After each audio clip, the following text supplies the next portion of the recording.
this lecture, we shall discuss mapping and representing informality.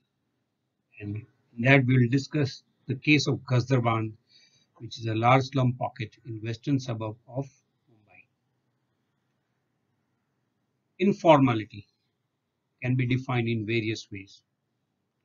Informal social interaction, informal economic interaction, or informal cultural formation, or informal spatial practices, that is informal housing. Informality in Mumbai can be seen from various perspectives.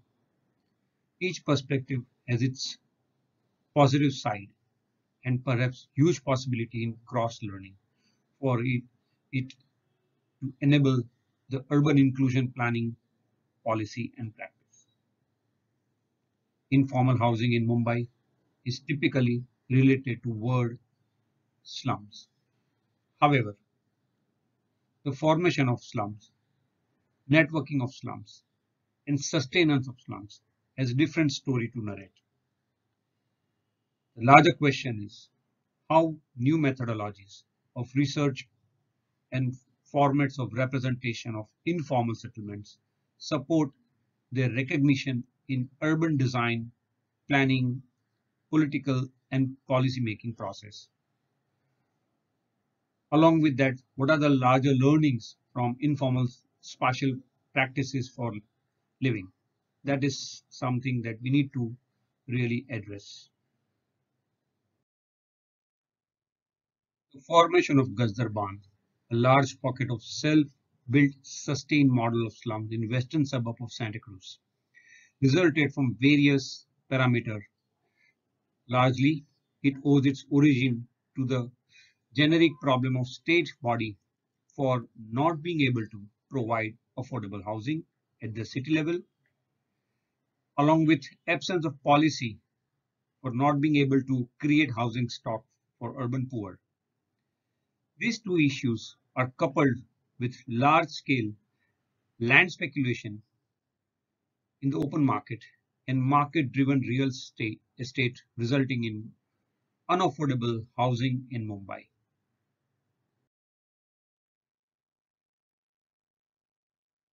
How informality is defined shall depend on position that one takes. The sociologist would qualify as informal social interaction. Anthropologist would qualify as informal cultural exchanges. Economist would qualify as informal economic action, while urban planner would qualify as informal planning, or architect would qualify as informal use of material for dwelling. Each opinion is valid in its own way, but the question is how do we deal with this informality? Which view really enables the process of formalizing the housing, the formalizing the informal nature of housing, and how do we address the larger issue of environment and ecology? The question here is that such individual discipline definition does not amount to quality of life, and it is often being discussed in various studies as a response to many issues and complexity that have recently emerged in our cities in the process of transformation. It is also connected with the question of vulnerability and resilience. What you see are some of the examples of housing, alleys, water channel in Gazdarban area.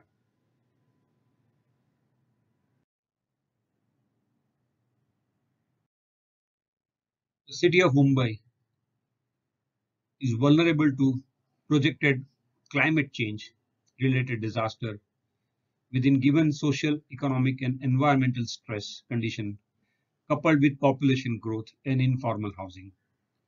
The slide shows the worsened condition of stormwater drain and the street edge condition at the Gazdarban.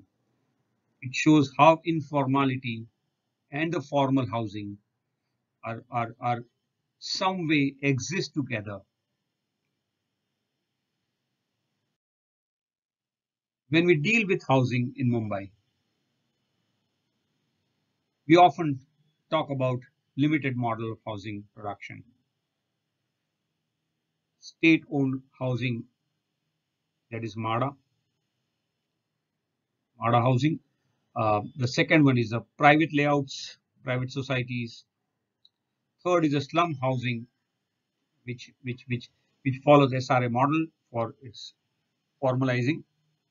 And there are federation housings, and there are collector housing. Now, each of these housing scheme deals with its own way of looking at addressing the upgradation of housing. Each housing types have different policy structure, and often they overlap with various geography of Mumbai. It means when you deal with one layout, you might have to deal with 6 types of policy structure to look at one kind of a cohesive understanding of, of urban planning process. However, housing formations are either market driven or free housing, both processes accounting land as a precious commodity. These definitions are also limited. When we talk about city, it's a large anatomical structure and as a living object that is constantly negotiating, negating, contesting, and as a result of transforming into a reality that we live in. What you see, a diagram, is a various components or aspects of city like Mumbai. And when you deal with housing, you need to deal with so many complex layers which has evolved over a period of time.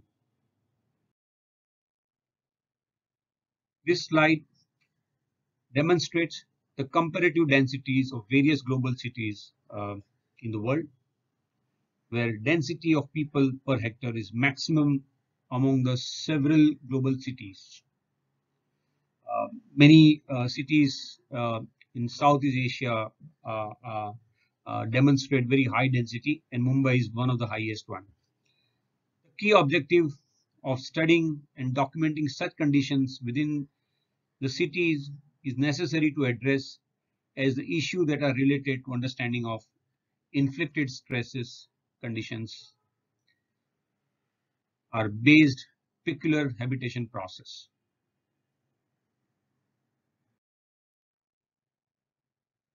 While this slide shows the comparative densities within the city of Mumbai, where one can clearly see the densities within Dharavi is 1,746 people per hectare, while Mumbai North Ward is around 102 people per hectare.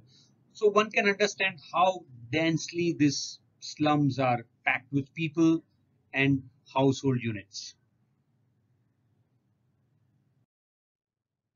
So the slum densities and land ratios are 8% of land of the entire city, which houses 55% of population. However, the informal economies that are harbored within such informal settlements are important component of the city, and they contribute significantly in the city revenue. And this is one of the few reasons that we need to look at informality beyond its physical character. The important discussion that is perplexing today are redevelopment or a free housing scheme under SRA, which is isolating and erasing economies on one side while unlocking the land for open market purpose on other side. Both aspects are destroying the local economies and social fabric of such settlements.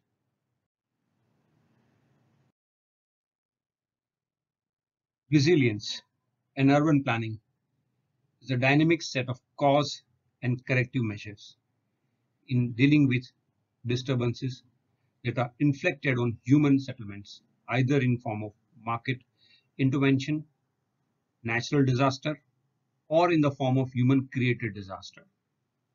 Either of such vulnerabilities inflicted on such informal settlement, it is necessary to bring about understanding, articulating, representing interdependencies of such conditions. So when we talk about representing interdependencies, you need to talk about various aspects that are related to it. That is environment, networking conditions, economies, informality, occupation, and uh, utopia that is attached to either real estate market or a political will. So these network conditions are very important to represent the informality. So the question is, what is formality? What is formal housing? Is minimum housing to become an optimum housing? Is it a formal housing? Or is informal social unit becomes a family unit? Is it as simple as that? Don't we need to understand the circumstances that has produced informality? If these questions are raised appropriately, then question of mapping and representing informality becomes central to the entire conversation.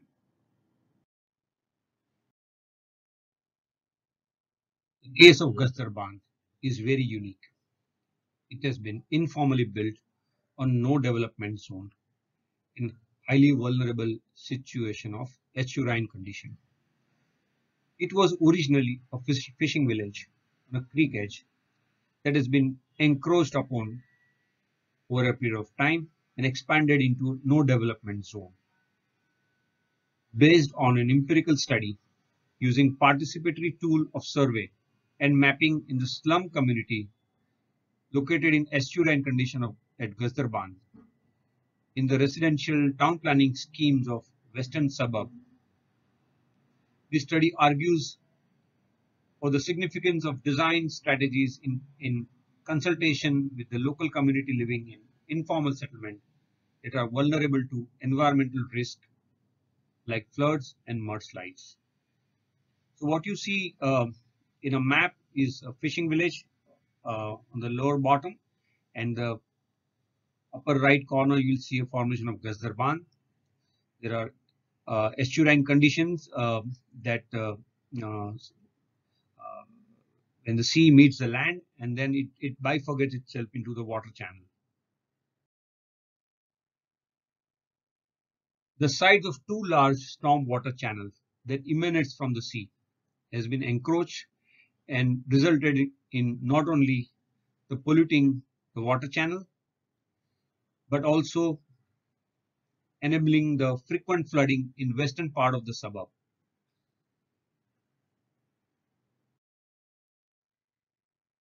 The first step of understanding actual geography of the ground reality is to take a Google map and georeference in GIS with AutoCAD file and a land use plan to locate exact site situation, especially stormwater drain condition, routes, and alteration that has happened over a period of time. And in this map, you can also see the town planning scheme on right side, and the left side is the slum. The first step of mapping and representing was to locate two dimensions of informality in place. The first one is ecological condition and its depletion. And the second one is livelihood and infrastructure. How these two dimensions are represented in the reality. It has an impact on ecosystem of the city, and this is the most important aspect with respect to the vulnerabilities and development of resilience strategies. So in this uh, drawing, what you see on the top side is the vulnerabilities related to environment and ecology. The red ones are the large ones, large vulnerabilities, and the green ones are the various subcomponents that are attached to the large vulnerability. Similarly, in the bottom, you will see socio-economic situations and infrastructure and amenities, and how such individual aspects are amounting to vulnerabilities of various kinds. So one can look at a simple idea of uh, accessibility to infrastructure and what kind of vulnerabilities it has, because uh, you have to deal with issues of health and hygiene. And when these issues are not addressed, it gave rise to certain kind of vulnerabilities. So any given informal settlement, one has to look at a larger network of vulnerabilities and its dependent components and how it influences in giving rise to various sub vulnerabilities.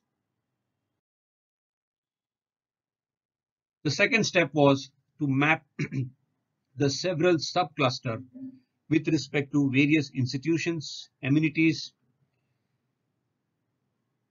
This is about bringing clarity on existing social structure and community. So when we talk about readaptive resilience strategies, one has to understand the existing social structure and community structure when we talk about uh, readaptive process. This is a very important slide. It gives analysis uh, of various types of mapping process related to risk, exposure, and vulnerabilities. They are related to three aspects: socio-economic, infrastructure, and environmental. And the color coding is done in a way that you understand the intensity of vulnerability from light to dark. This step actually enables the process of understanding the probable resilience strategy.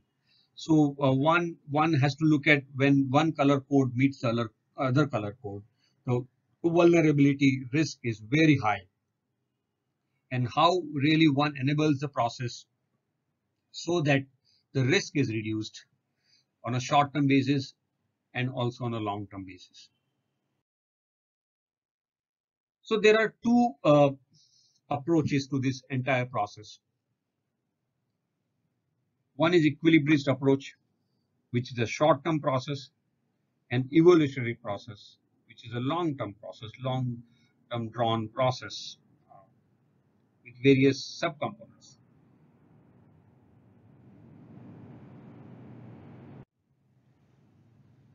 The equilibrist approach hinges on idea of short-term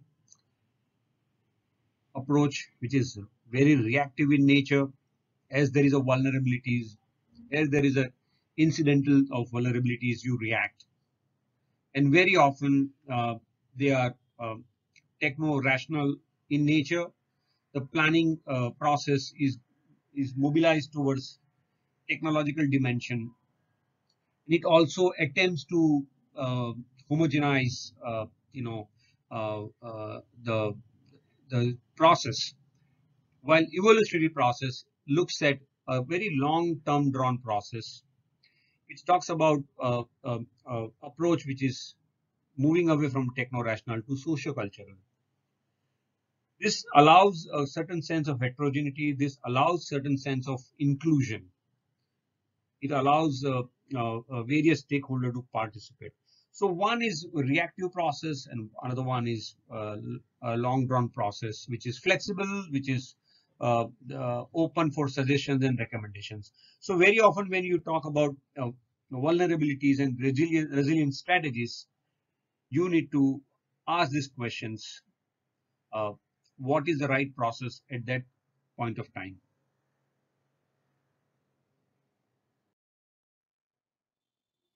In continuation with previous slide, one shall be able to address the aspects of what we call it quality of life in context with need, necessities, and desire as future goal. The approach is inclusive as it includes informal settlements, government, and private developers. Now, this is exactly what I was talking about, a long drawn process, evolutionary process, where you look at uh, various stakeholders attached with the quality of life and divide them in a vertical axis with need, necessities, and desires. For example, needs talk about basic amenities, employment opportunities, while necessities it talks about land tenure, and maybe desire you move towards public health, safety, infrastructure development. So the quality of life, the livability index, kind of brings about certain aspects of health, not only the health of people, but health in terms of the ecology.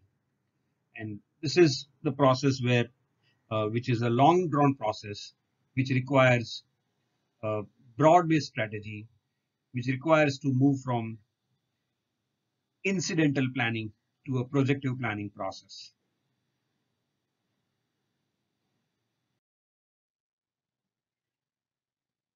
Such processes often requires to build trust with the community and empathy towards informality and include them in the planning process. One of the planning process that uh, we have been exploring uh, in master's program was local area plan, where we talk about the bottom up bottom up approach towards the planning and design and working towards informality, and how it really brings about sense of kind of a neutrality to the whole process. It also talks about how urban designer, urban planner moves away from design and planning to more of a mediator role, negotiator, and looks at uh, sense of equilibrium in all the kind of a processes that helps in transforming informality.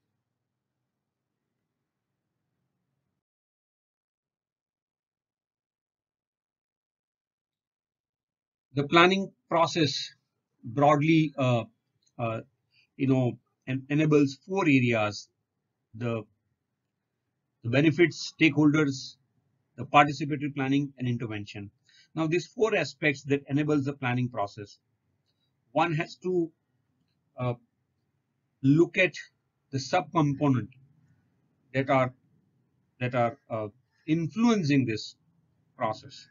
So in benefits, we talk about the sense of sustainability that is depending on three large aspects: social, economic, and environmental. And how do we really address this in the entire planning process, or various stakeholders um, uh, involved in this process, or what kind of areas that you will involve in planning process, the planning body, and nature of interventions, which talks about various solutions, various uh, aspects of projective planning, right from incidental to projective, right from readaptive process to kind of a recovery process to a settling process. And this requires a larger understanding of informal housing, the informality that exists in the city, and find appropriate method of mapping and representing. Thank you.